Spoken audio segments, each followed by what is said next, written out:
அனைவருக்கும் வணக்கம். நம்ம டெய்லியும் டிஸ்கிரிப்டிவ் டைப் கரண்ட் அஃபேர்ஸ்ல ஒரு கொஸ்டினா பார்த்துட்டு இருக்கோம். ஸோ இன்னைக்கு என்ன டாபிக் அப்படின்னா, பீகார்ல இந்த ஸ்பெஷல் இன்டென்சிவ் ரிவிஷன் அப்படிங்கிறது ஒரு இஷ்யூவா போய்கிட்டு இருக்கு. அதை பத்தி தான் இங்க நம்ம பார்க்க போறோம். சரிங்களா?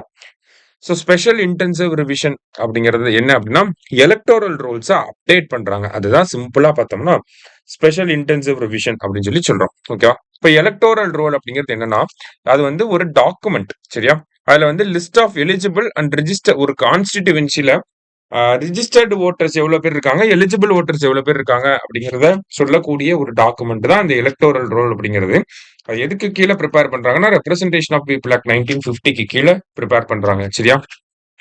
So election commission of India இந்த எலக்டோரல் ரோலை பீரியாடிக்கலா அப்டேட் பண்ணுவாங்க.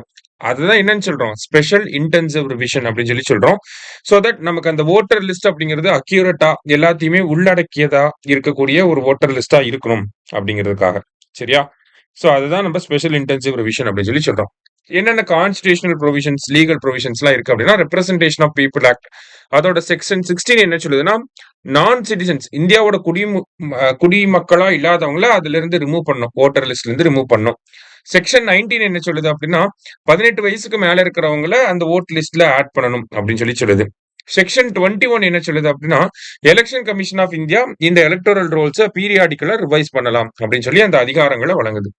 அது இல்லாம பொதுவா நம்ம கான்ஸ்டிடியூஷன் வைஸ் பார்த்தோம்னா ஆர்டிகல் 324 படி எலெக்ஷன் கமிஷன் ஆஃப் இந்தியா தான் எலக்டோரல் ரோல்ஸை மேனேஜ் பண்ணுவாங்க. அப்புறம் பேசிக்கா எலெக்ஷனுக்காக இருக்கக்கூடிய ஆர்டிகல்ஸ் 326, 327, 328 எல்லாமே. சரியா? சோ இப்ப சுப்ரீம் கோர்ட்டோட இன்டர்பிரிட்டேஷன் இது ரிலேட்டடா என்ன இருக்கு அப்படின்னா, ஆர்டிகல் 324 கீழே Supreme Court Election commission of இந்தியாவுக்கு அந்த எலக்ட்ரல் ரோல்ஸ் மெயின்டைன் பண்றதுக்கான பவர்ஸ் இருக்கு அப்படிங்கறத அப்ஹெல்ட் பண்ணிருப்பாங்க. எந்த கேஸ்லனா, Mohinder Singh Gill versus Election Commission அப்படிங்கிற இந்த கேஸ் 1977ல. அதே மாதிரி ரீசெண்டா சுப்ரீம் கோர்ட் என்ன சொல்லியிருப்பாங்க அப்படின்னா, பீகார்ல நடக்கக்கூடிய அந்த ஸ்பெஷல் இன்டென்சிவ் ரிவிஷனுக்கு வந்து Aadhaar card, voter ID, ration card எல்லாம் யூஸ் பண்ணிக்கலாம். ஏன்னா ஆதார் கார்டை யூஸ் பண்ணக்கூடாதுன்னு நிறைய பிரச்சனை வந்துச்சு. அதான் சுப்ரீம் கோர்ட் என்ன சொல்லிட்டாங்க, ஆதார் கார்டை யூஸ் பண்ணிக்கலாம் அப்படிங்கிற மாதிரி சொல்லிட்டாங்க. சரியா?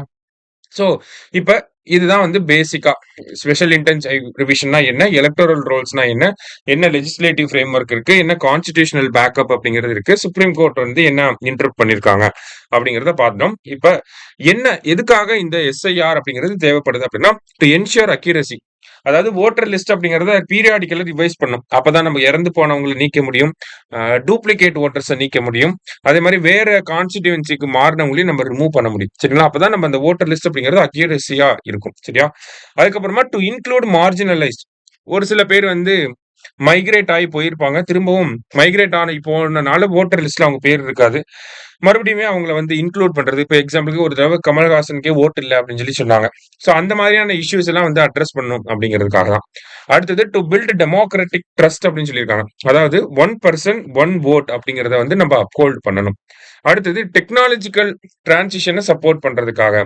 சோ தட் நமக்கு என்னன்னா டிஜிட்டல் ஓட்டர் டேட்டா பேஸை வந்து கிரியேட் பண்றதுக்காகவும் இது ஹெல்ப் பண்ணுது அப்படின்னு சொல்றோம். ஓகேவா? சோ இந்த டைம் நமக்கு எக்ஸாம்ல இது ரிஃப்ளெக்ட் ஆகுது அப்படின்னா, என்ன கன்சர்ன்ஸ் எல்லாம் இருக்கு இந்த ஸ்பெஷல் இன்டென்சிவ் ரிவிஷன்ல, என்ன கன்சர்ன்ஸ் எல்லாம் இருக்கு அப்படின்னு கேட்கலாம். ஃபர்ஸ்ட் ரிஸ்க் ஆஃப் டிஸ்என்ஃபிரான்சைஸ்மெண்ட் அப்படின்னு சொல்றாங்க. ஓகேவா? இப்ப நமக்கு இந்த ஓட்டர் லிஸ்ட்ல நம்ம பேர் ஆட் பண்ணோம்னா பர்த் சர்டிபிகேட், ஆதார் கார்டு இந்த மாதிரி ஒரு ஸ்பெசிபிக்கான டாக்குமெண்ட்ஸ் வச்சுதான் இது பண்றாங்க. அப்ப ஒரு சில டாக்குமெண்ட்ஸ் வச்சு மட்டுமே ரெஜிஸ்டர் பண்றதுனால இந்த டாக்குமெண்ட்ஸ் இல்லாதவங்களை ரிமூவ் பண்றதுக்கான பாசிபிலிட்டிஸ் அப்படிங்கிறது இருக்கு. அடுத்தது எக்ஸ்க்ளூஷன் ஆஃப் மைக்ரன்ஸ். இப்ப பீகார்ல பாத்தீங்கன்னா நிறைய மைக்ரண்ட் ஒர்க்கர்ஸ் இருப்பாங்க. இந்தியாவிலேயே அதிகமான migrant worker population, out migration எங்க நடக்குது அப்படின்னா பீகார்ல தான் நடக்குது. அப்ப எலக்ட்ரல் ரோல்ஸ் செக் பண்ண வரப்ப அந்த ஆட்கள் இல்ல அப்படின்னா அவங்கள வந்து ரிமூவ் பண்ணிடுறாங்க. இந்த மாதிரியே ஒரு 60 லேக் பீப்புளை ரிமூவ் பண்ணிட்டாங்க அப்படின்னு சொல்லி ஒரு குற்றச்சாட்டும் இருக்கதான் செய்யுது. அடுத்ததா பாத்தீங்கன்னா சிட்டிசன்ஷிப் ஃபில்டரிங் அப்படின்னு சொல்லி கொடுத்திருக்காங்க. அதாவது பொதுவா இந்த ஒரு மனநிலை அப்படிங்கிறது இருக்கு.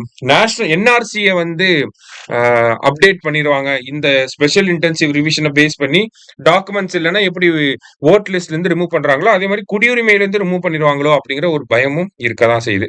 அடுத்தது lack of awareness and transparency. Election commission of India நிறைய டைம் இந்த எலக்டோரல் ரோல்ஸ் அப்டேட் பண்ணாலும் இந்த ஸ்ட்ரக்சரல் ப்ராப்ளம்ஸ் இருந்துட்டே தான் இருக்கு. இதை அட்ரஸ் பண்ணாமையே வந்து ரிப்பீட்டடா பழைய ஒரு ப்ரொசீஜர்லயே வந்து பண்ணிக்கிட்டே இருக்காங்க அப்படிங்கிற குற்றச்சாட்டும் இருக்கு. ஒரு டாப் டவுன் அப்ரோச் இவங்க பண்றாங்க அப்படிங்கிற ஒரு குற்றச்சாட்டுமே இருக்கதான் செய்யுது. சரியா? சேஞ்சிங் நீட்ஸ்க்கு ஏத்த மாதிரி அவங்க எவால்வ் ஆகல அப்படிங்கறத அந்த இடத்துல நம்ம புரிஞ்சுக்கிறோம். இப்போ historical instances of special intensive revision அப்படின்னு சொல்லி கொடுத்துருக்காங்க. சரியா? சோ ஸ்பெஷல் இன்டென்சிவ் ரிவிஷன் எப்பெல்லாம் நடந்திருக்கு அப்படிங்கிற பீரியாடிக்கலாவும் ரிவைஸ் பண்ணுவாங்க. ஸ்பெஷலா இப்போ பீகார்ல இந்த வருஷம் தேர்தல் நடக்க போகுது. அதனால பீகார்ல இந்த ஓட்டிங் லிஸ்ட்டை வந்து காம்ப்ரிஹென்சிவா அப்டேட் பண்ணணும் அப்படிங்கிறதுக்காக தான் இதை பண்றாங்க. லாஸ்டா 2003 பண்ணிருப்பாங்க. சோ இப்ப கிட்டத்தட்ட ஒரு 20 வருஷத்துக்கு மேல ஆயிருச்சு.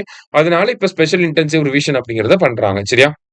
சோ இப்ப வே ஃபார்வர்ட்ல நம்ம என்ன கொடுக்கலாம்னா, நம்ம ஸ்பெஷல் இன்டென்சிவ் ரிவிஷன் அப்படிங்கிறது எலக்டோரல் இன்டெகிரிட்டியை பாதுகாக்கிறதுல ரொம்ப முக்கியமான ஒரு ரோல் பிளே பண்ணுது. எலக்டோரல் ரோல்ஸ் அப்டேட் பண்றதுல ரொம்ப குரூஷியலான ஒரு ரோலை பிளே பண்ணாலுமே அந்த சேஞ்சிங் சர்க்கம்ஸ்டான்சஸ்க்கு ஏத்த மாதிரி எவால்வ் ஆகல, அதை அட்ரஸ் பண்ணணும் அப்படின்னு சொல்லி சொல்றோம். ஓகேவா? சோ டிஜிட்டல் வெரிஃபிகேஷனை வந்து கொண்டு வரலாம்.